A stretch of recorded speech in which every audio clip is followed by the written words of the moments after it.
Hello everyone and welcome back to my channel today. My name is Christian and today we're here to talk about the new record from Neck Deep. It is titled The Peace and the Panic. This is the band's third studio record and it's a follow-up to 2015's Life's Not Out to Get You. Now, I've never been the biggest fan of Neck Deep. I have always thought that they are at the top of the pop-punk scene right now just because of the quality of their music, but for me it's never really connected. I've always felt like a lot of their songs blend together, and that was shown to me even more when I went and saw them recently on All Time Low's, I guess you could call it the Last Young Renegade tour, even though it was before the record came out. But anyway, I wasn't really that impressed with them live. I think December is a great track, but other than that, I've never really been able to get a whole lot into them. So going into this record, I'd heard the first two singles that were released both at the same time.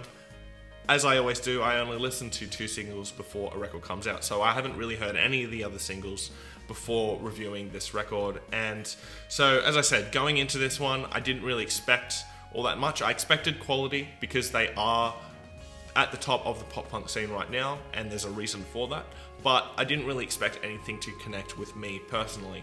And I'm very glad to say I was wrong. This is a terrific record from Neck Deep. This is easily their best record for me by a long way. The songwriting is just so much better now, and there's so much variation within this record. So let's just get straight into it. This record mixes the old sound that people have fallen in love with from Neck Deep while experimenting with some new ones, particularly emo. This record shows why Neck Deep are at the top of the pop-punk scene and why they're leaving their peers in the dust. This record opens up with three classic sounding Neck Deep songs in Motion Sickness, Happy Judgment Day, and The Grand Illusion. It really is a great way to open up this record, and it just launches into some new ideas from there. Happy Judgment Day was the first single released from this record, and unfortunately for me it's a bit forgettable, although I do love the opening riff. There's just nothing really there to grab onto. And the line, alcohol and MDMA don't give you substance, look, maybe they don't, but I think they're pretty fucking great. Parachute is the first song to show Neck Deep experimenting with new sounds, and I hear a lot of emo in this track. In fact, I hear a lot of influence from My Chemical Romance, especially in the chorus,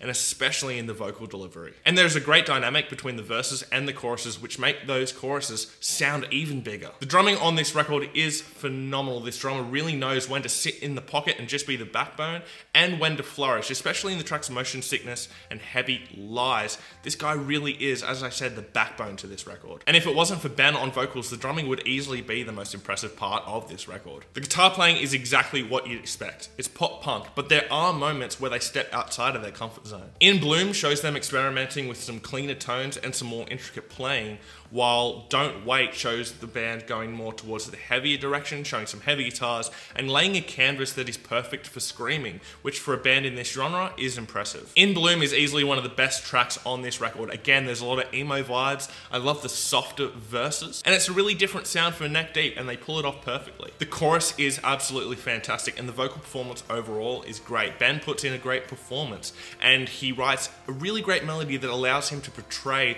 the emotion that this track needed. Don't Wait is easily the heaviest track on this record, and of course Sam Carter from Architects is on there, and he absolutely, for me, steals the show. What a fucking fantastic vocalist Sam Carter is. But Neck Deep pull off Heavy really well. There's also some very obvious social commentary on this track that is going to make this song really relatable to a lot of people, so I feel that this track could end up being one of Neck Deep's biggest songs. Ben puts in a phenomenal vocal performance on this entire record. His vocal skills are just getting better and better, and his melodic writing is improving as well. Where Do We Go When We Go is easily his best performance in terms of melodic writing, while 1970 Something is easily his best performance lyrically, where he talks about the death of his father. Something I've always been critical about with Neck Deep is that all their songs, for me, seem to blend together, especially vocally, but on this record there's so much variation, it just adds another level to this record and makes it so much more memorable. Now let's talk about Wish You Were Here, and finally